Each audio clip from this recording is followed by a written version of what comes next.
Hi, this is Christoph again. Welcome back to our channel. I'll back in Saint-Tropez here, and I thought I'd do a little video on how your mooring lines should be used on a boat, and I give you some examples. We're just walking through the to the harbor and show you some examples on what to do and what not to do. So I hope you like this. If you like these videos, don't forget to push down there. There's a subscribe button. It's free, and you can always unsubscribe as well. And there's a bell button next to it, so if you like our videos, if you push that one, you will be notified as soon as we got a new video online. Okay, I'll show you later. Cheers. Let's go and have some look at some. So I just arrived at a sailboat here. So what you can see these lines here. It's pretty good construction because it's all metal, so it doesn't rub around the pole. Doesn't give that much wear and tear on your lines, and then it is attached to the mooring line towards the boat. We've got that left and as well on the right hand side, and then in the middle we have these two lines in a cross. We call them the spring lines. They're there if you have a wind coming from one side pushing the boat in that direction. So it's stopped at one moment, so it doesn't blow over all the way. It could even be that far off here that you can hit the pontoon and you get some damage on the back. Maybe I'll spot some boats in the harbor and see how that looks like. So immediately I've got another boat next door here. Have a quick look. You see all the lines are completely not stretched. So that's giving me an indication that if I give it a little pull, you know, I probably can pull this boat all the way to the back. You see, they've got some balls on the bottom side, but easily be pulled. So if you got your boat hanging loose like this with some strong winds, it probably is gonna hit the dock. As well, you see these chains are connected to a spring. That's not bad to feather it off a little bit, but the problem with these ones is if they break, your boat's gone. So always make sure that you got a security chain around it hanging loose. So probably can film one a bit later on, but on these types I will never leave them like that.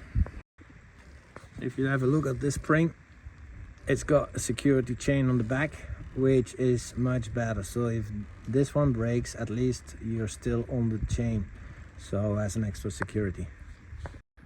Just found another interesting one. It's great. So I'm just walking on one pontoon and you can see already the difference. So I'll show you this one.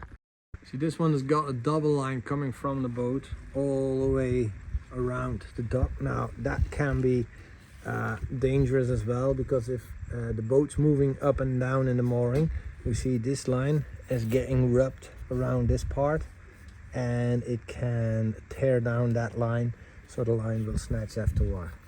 So be careful. I'm not a fan of these types of moorings as well. You know, if the wind pushes one side, you know, it's just hanging loose. So this is not what I would look at as good. Some people do it that way so they can easily leave the harbor. You know, just loosen the end on one end of the boat and just pull the line back inside. But it's not something I would suggest to do. Also, one good thing to keep an eye on is if you leave your dock, don't throw your lines all over the dock here. So you see that one over here, if you have people walking by, they can trip over it. So if you leave the dock, just leave it nice and tidy next to your boat.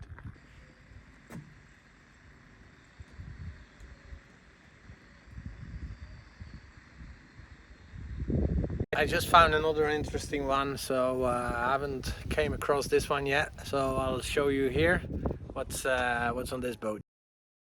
Oh, you see here, it's got attached with a knot, so that's great. But you look at where the loop is here, and then you've got a spring which is completely rusted towards the boat.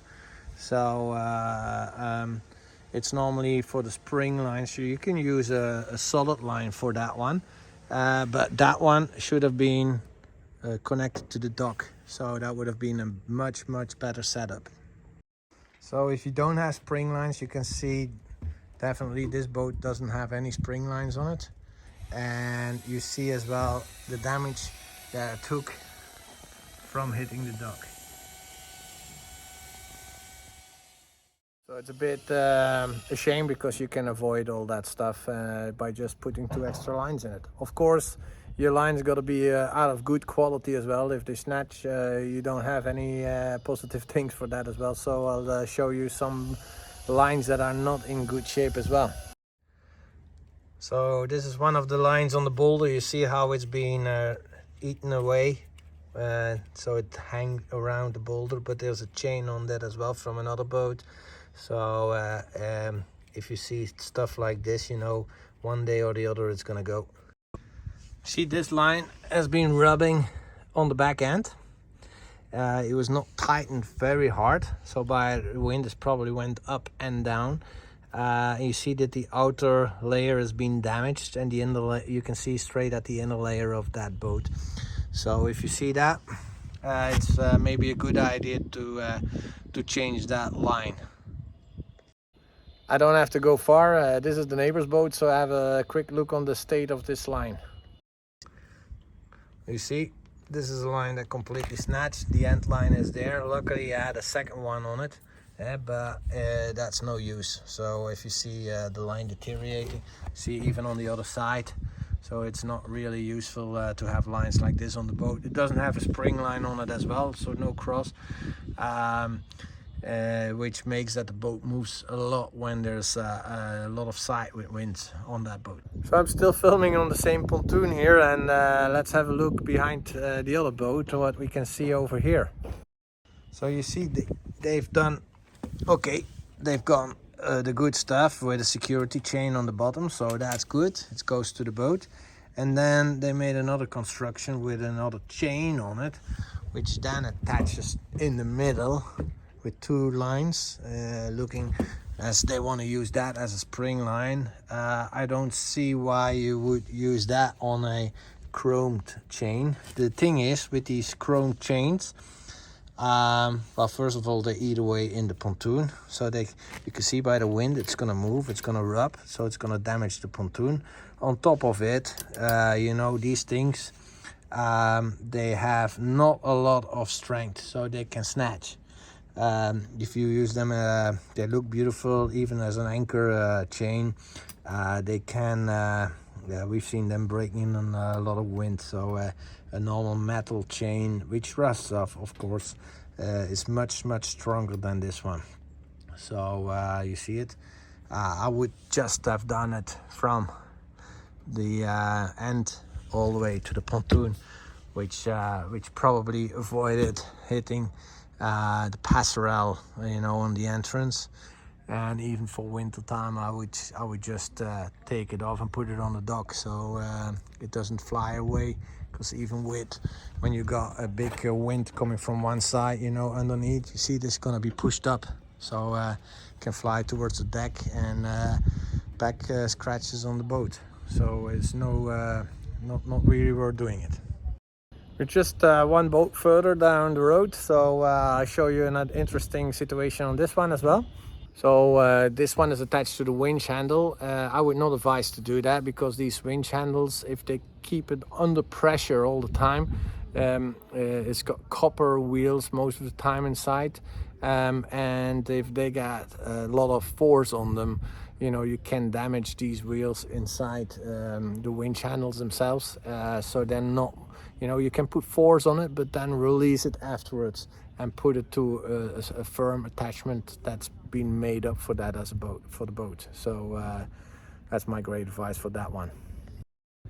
All right, I've got another one here. That's the last one, which is people making lines on a certain length. So that can be dangerous as well. I'll show you how the line is being put on this boat, and what can be the result of this. So you see the boat is attached with a chain on the dock. It's been on a certain length, and then they put just where you can quickly attach it towards the dock. But the problem is, if the water keeps rising, you know, there's gonna be a lot of strength on that line, and you can't detach it. So just in front of, or on the back on this boat, you see there's a boat here, and and that's been sunk. So the reason why it sunk is because the river went up very high and the boat has been put towards the dock on its side, so there was no extra space on the line. They couldn't detach it anymore, and then when the line dropped, when the water's dropping back in the water, the boat just started making water, and it was filled up and completely sunk. So let's have a small summary on this subject. So first of all, make sure that the quality of the lines is good enough. So if you see some wear and tear of your line, change them in advance. Don't make them on a certain length, a fixed length. So you got 2 loops to attach it to the boat, because you know, the water sometimes moves up and down, and you gotta have some extra line on one end to release the boat a bit, otherwise it can be pulled under or you have other problems.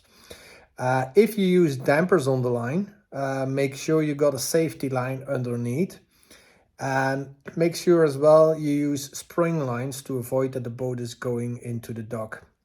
If you got a passerelle sitting on the back of the boat, make sure you store it away if you leave for a long time, or you have firmly attached it so it doesn't go out of its attachment points and damage the boat from the back. So I hope you all enjoyed this video. If you like it and you want to see a bit more of us, push the subscribe and the bell button, and we'll come back to you with a new one. See you, cheers, and bye.